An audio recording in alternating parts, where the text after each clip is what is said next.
They said the desert forgets, that it buries everything in heat, wind, and silence.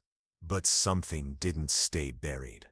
Along the rusted border fence outside a forgotten New Mexico town, there were whispers. People spoke of a dog, a shadow that lingered on the edge of town, watching from a distance.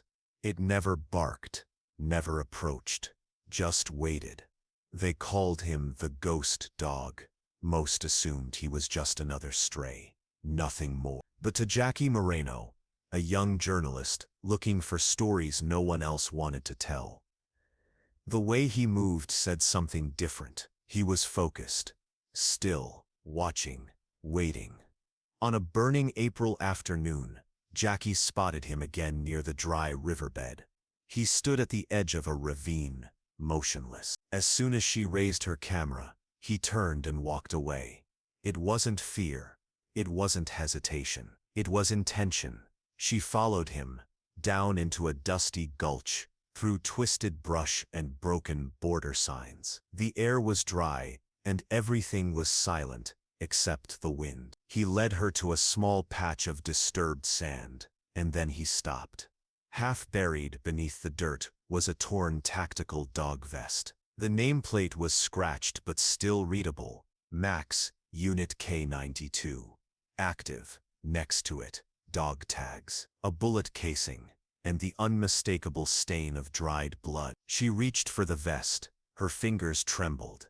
It was military issue, recent, and the dog standing beside her now had been wearing it once. The ghost dog wasn't a ghost. He was a soldier, and someone had left him behind.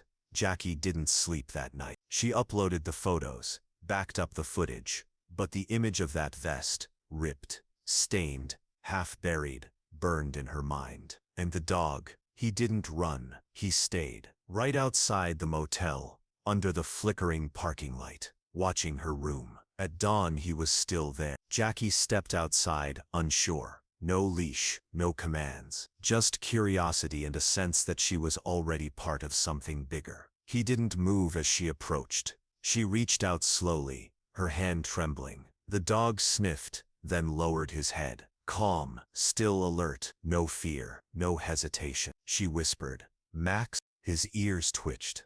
Something in him remembered. Jackie opened the door to her car. He jumped in without a word. No hesitation. Like he'd done it 100 times before. They drove out to the hills, where the terrain grew harsher and more unforgiving. Max guided her again, this time by moving ahead and stopping when she lagged behind.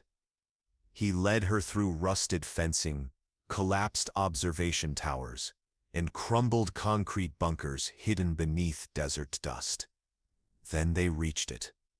A collapsed outpost, one she'd never seen on any map. Inside, buried under layers of sand and time, she found them, charred documents, pieces of shattered comms equipment, and half a radio headset with a call sign burned into the casing.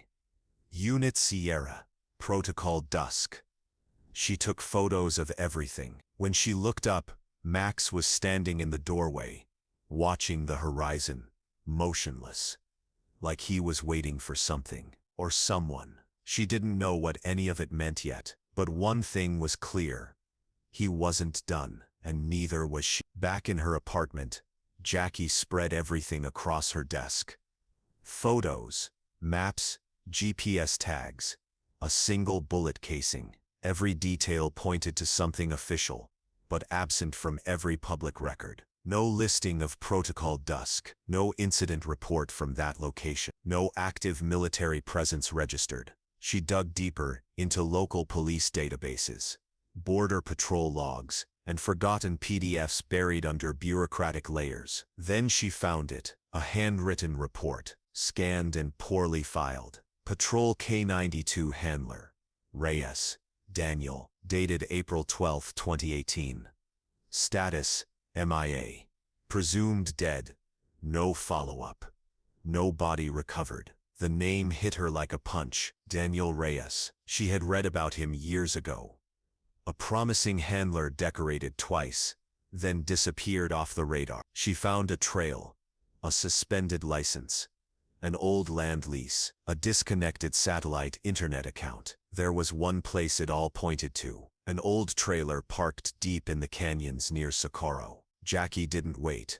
She packed a camera, 2 recorders and a notebook. Max jumped into the passenger seat again, like he'd been waiting for this part. As they drove, the silence between them wasn't awkward. It was understood. He had stories to tell. He just needed someone who could listen. And Jackie was ready. The trailer was barely standing. Sunburned metal, cracked windows.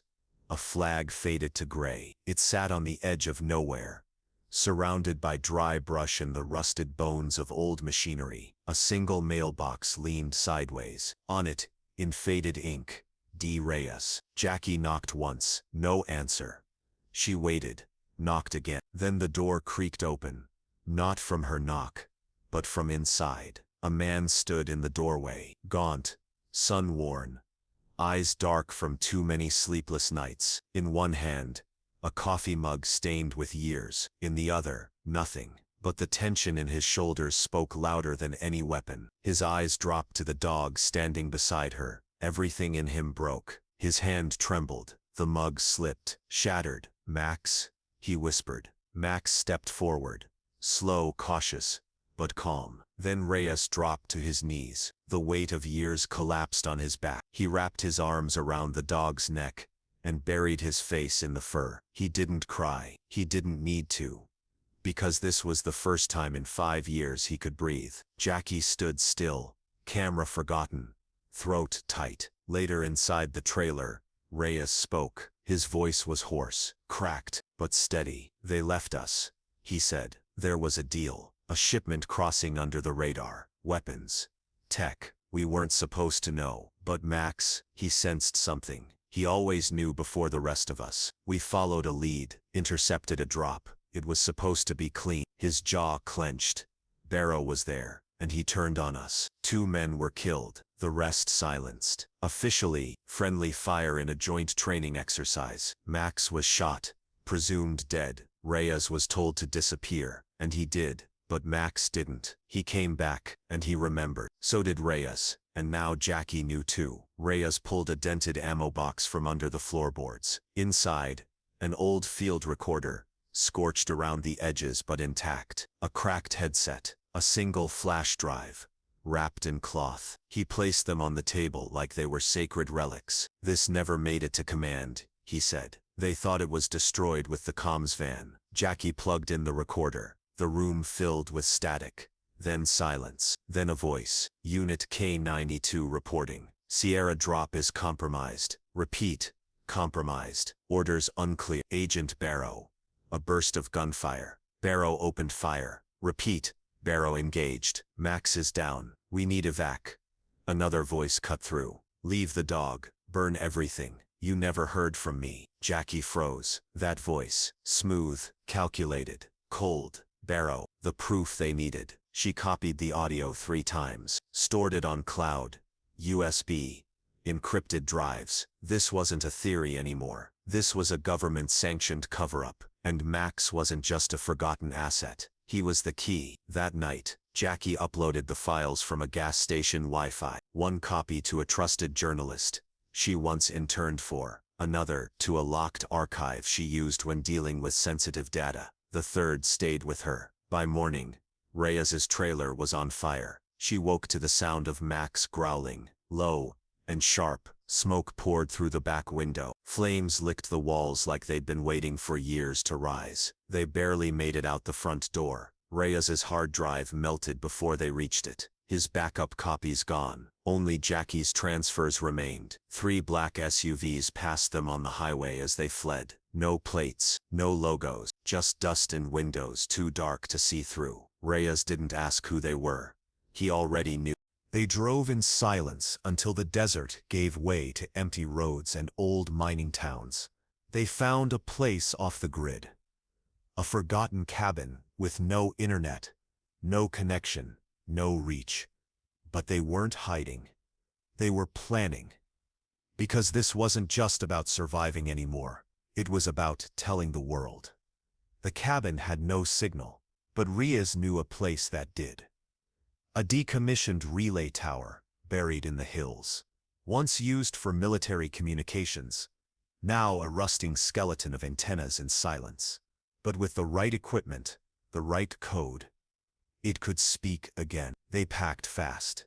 No phones, no trackers, just the recorder, the drive, and Max, who hadn't left Jackie's side since the fire.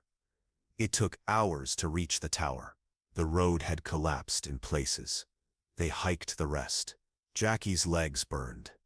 Riaz limped from an old knee injury. Max led the way. Inside the tower's control room, everything was coated in dust, but the main board still hummed faintly, like it had been waiting too. Riaz hooked in the drive.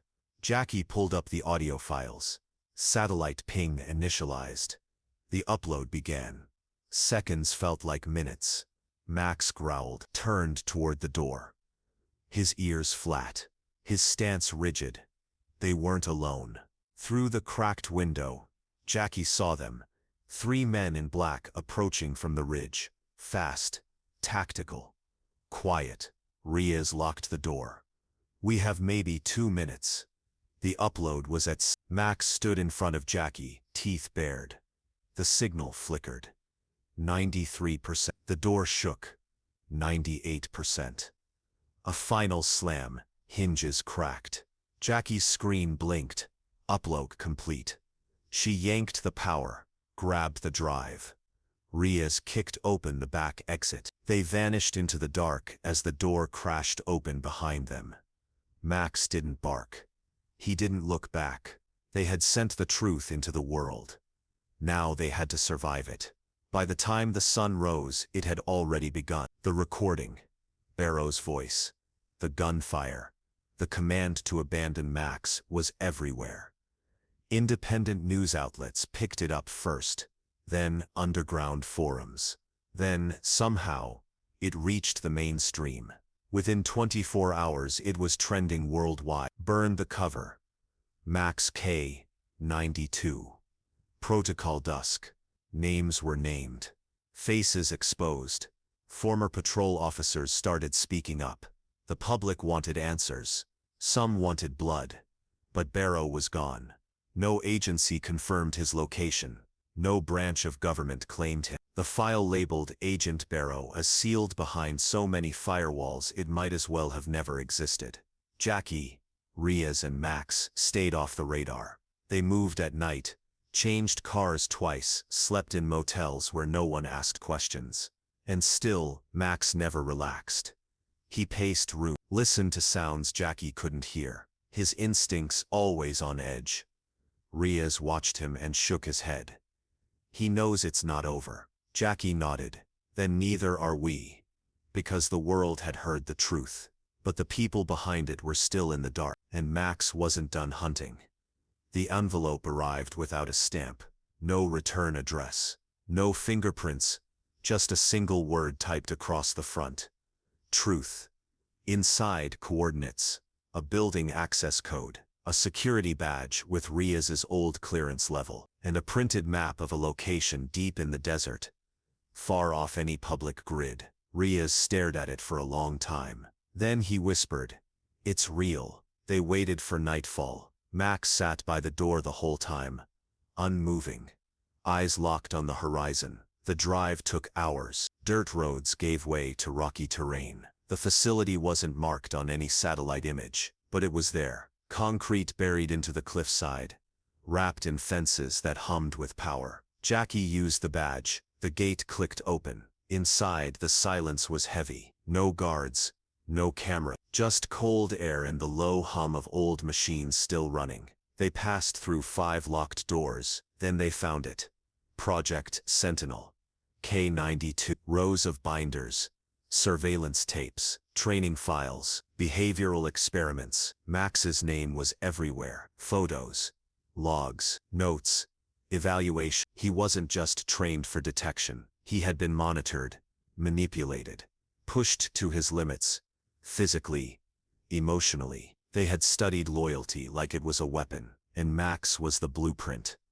Riaz picked up a final folder.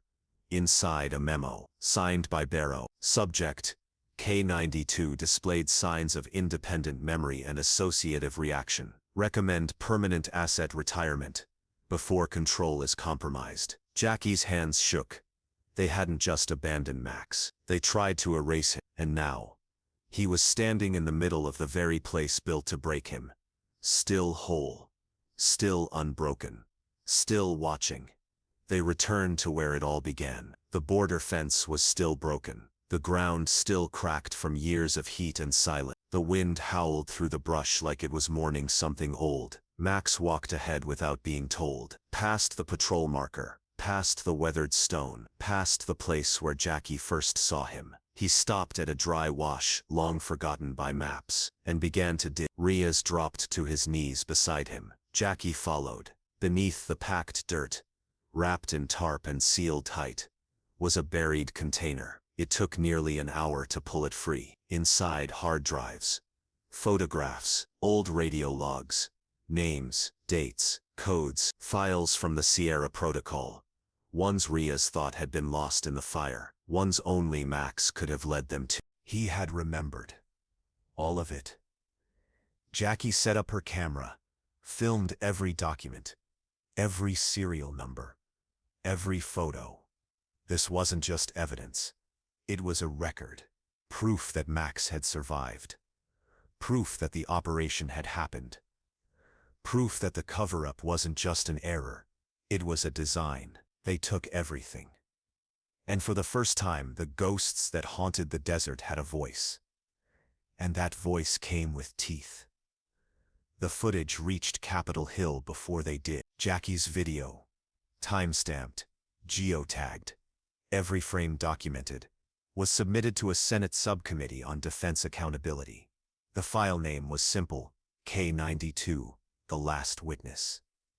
They were invited to testify, not requested. Max wasn't allowed into the building at first. Until Jackie showed them the memo, the one labeling him a retired military asset.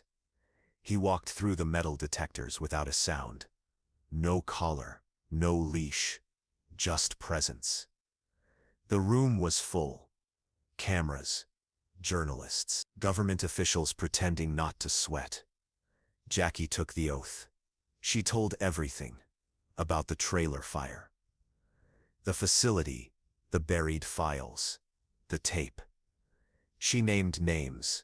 Then she played the audio. Barrow's voice echoed across the marble walls like a ghost refusing to stay dead. Leave the dog. Burn everything. The room went still. A senator cleared his throat, but nothing came out. Then Riaz stood. He didn't read from paper. He just looked straight ahead. I left him in that desert, because they told me to. And because I was scared. He turned to Max. He came back. Because he wasn't. The silence afterward was louder than any verdict. And somewhere, in a hidden corner of the room, someone was already making a call. Barrow had just become a liability. They weren't even out of D.C. when the first threat came. A black sedan trailed their rental car for 30 miles. No plates. Tinted windows. No mistake. They ditched it in a parking garage, took the metro 3 stops, and exited through a side stairwell. Riaz moved like a soldier again. Jackie moved like she'd done this before. Max didn't move unless they did. That night, the safe house wasn't safe. They heard footsteps outside. A camera flash, then silence. Inside, Jackie stared at the files again. One folder she hadn't opened yet. Operation Dawn file marked above top secret. Not even Barrow had clearance to authorize it.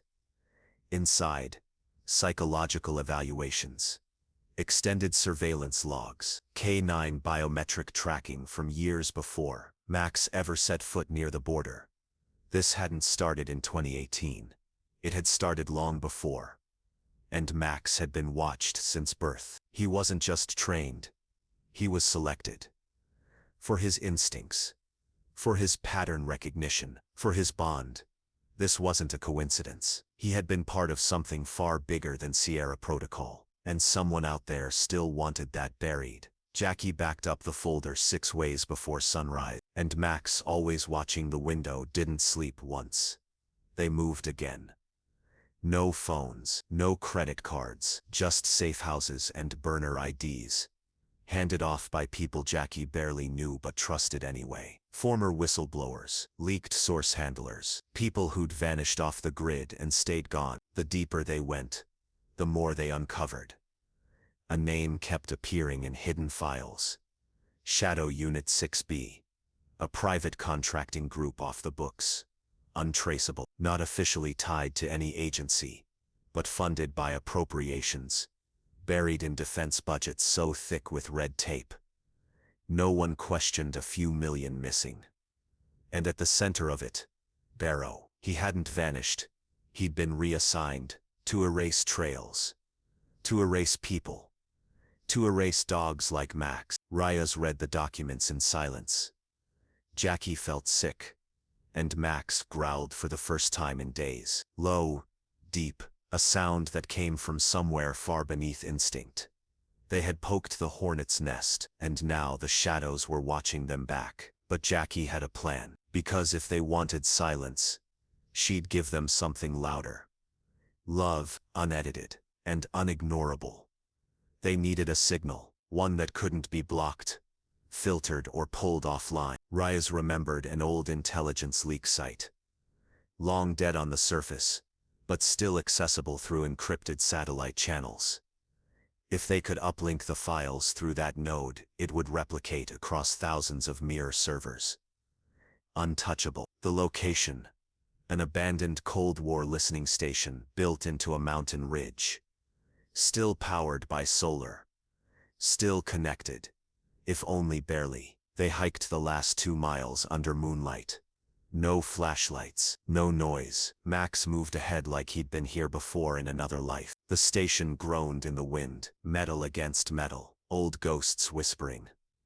Inside, dust blanketed everything, but the core systems still pulsed with power. Jackie worked fast. Hands steady. Heart pounding. Reyes sealed the doors with old lockers. Max sat by the doorway, ears twitching at every sound. The files began uploading. Project Sentinel. Operation Dawn file. Barrow's private logs. The voice recordings. The video of the burned trailer. Everything. The progress bar ticked forward. Slow, painful, but alive. Then Max stood, tail straight, body frozen, eyes locked on the dark hallway behind them. Something was coming. They had minutes, maybe less, and they needed the world to see before the world shut them down. The hallway lights flickered once, then twice, then died. Outside, tires crunched over gravel, engines idled, boots hit the ground. Jackie didn't look up, she just whispered the upload percentage. 72. Reyes moved to the breaker panel.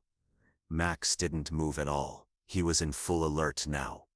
Ears flat, muscles coiled, eyes glowing in the low red emergency light. The first knock came. 3 times, slow, hollow. They said nothing. The knock turned into a pound, then the sound of metal tools scraping the lock. Jackie's hands flew over the keyboard. 80%. Reyes loaded his sidearm and took position near the door. They're not going to wait much longer. Then the lock snapped. The door burst open. A flashbang rolled in, but Max was faster. He lunged forward, caught it mid-roll and kicked it behind a crate. The explosion was muffled. Smoke filled the room. Figures in black stormed the entrance. Masks. Suppressed rifles. Not a word spoken. Reyes fired twice. Max charged. Jackie ducked and shielded the laptop with her body. 91%. Max hit the first man like a missile. No bark. Just impact. The man crumpled. Another followed. And Reyes dropped him with 1 shot to the vest. A third raised his weapon, but Max was already airborne. The screen blinked. Upload complete. Jackie ripped the drive, slammed the failsafe, and yelled. Go. They ran. Smoke behind them. Fire alarms screaming. Max covered the rear. Blood on his coat but not his own. They didn't stop until the mountain swallowed the station behind them. By morning the world had changed, because the truth was no longer buried. It was uploaded.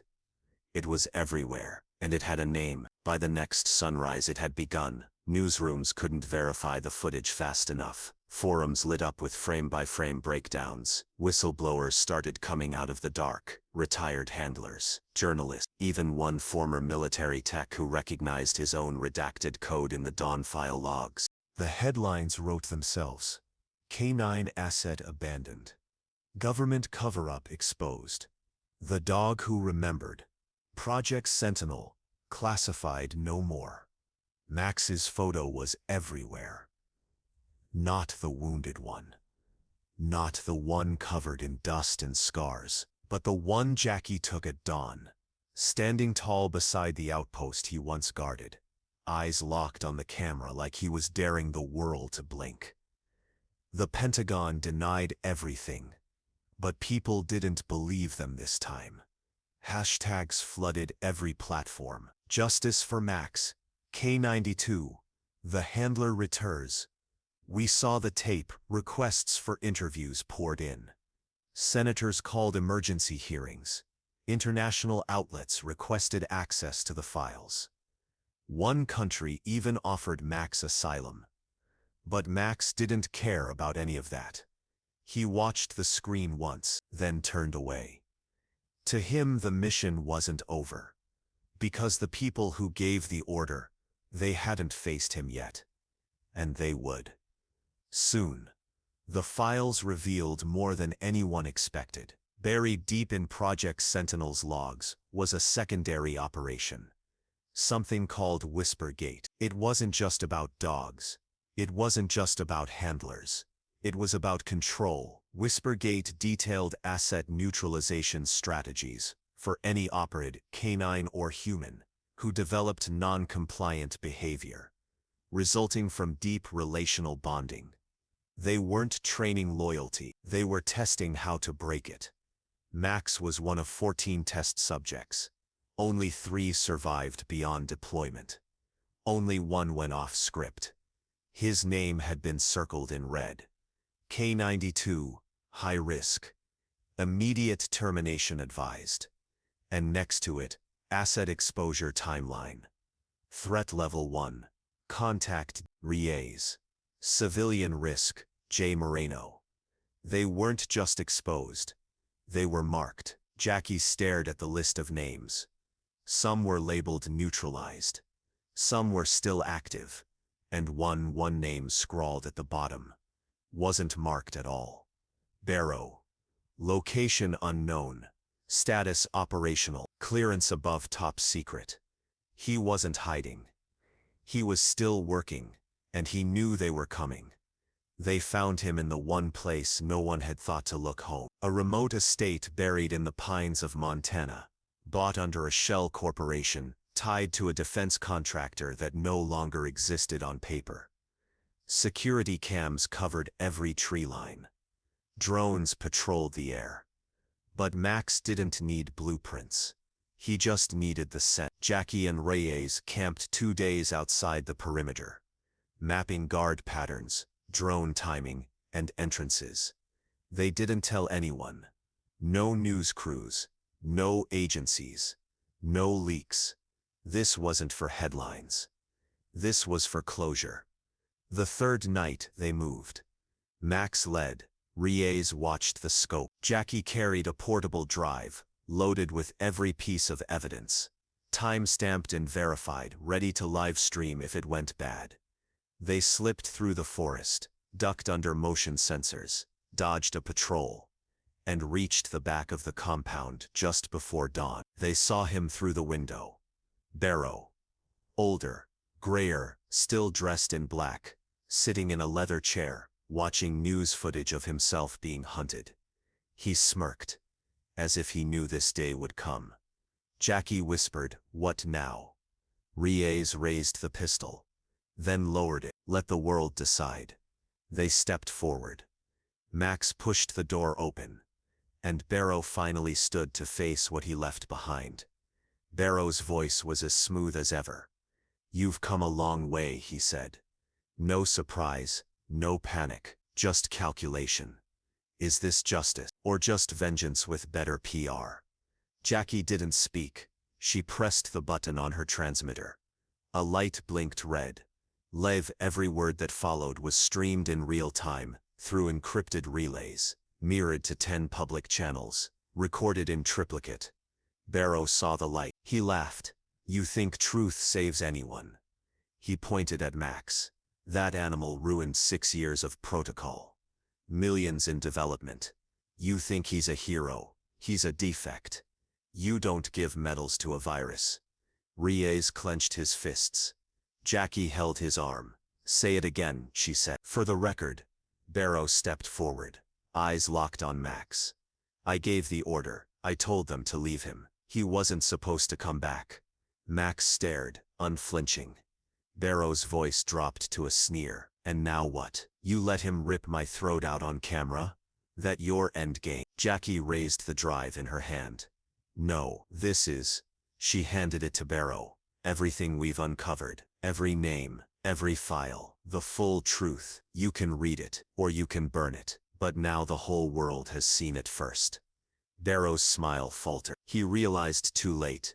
The world had already passed judgment. Outside, black SUVs pulled into the gravel road, but they weren't his. They bore the seal of the Department of Justice. Max stood between Barrow and the door, and didn't move. The arrest was quiet. No handcuffs, no shouting, just a man, who had once held all the power, walking out with nothing but his name, and the weight of it, now exposed. Barrow was indicted on 13 federal charges. More would come. Some records remained sealed, some would never surface. But the damage was done. The story had gone global. Max became more than a headline.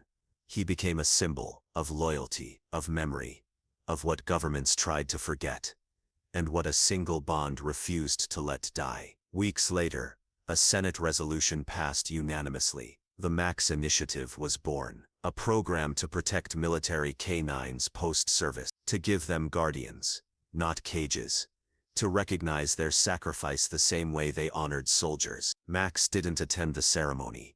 He was in the hills outside Reyes's cabin, watching the wind blow through the trees, alert, calm, at peace. Jackie visited often. Sometimes with a camera, sometimes without. She didn't need to document anything anymore. Some stories write themselves. One evening, Reyes sat on the porch with Max beside him. A fire crackled inside. Jackie handed him a small recorder. Anything you want to say? He looked at Max, then at the stars, and spoke. He waited. That's all. He waited for someone to listen, and now they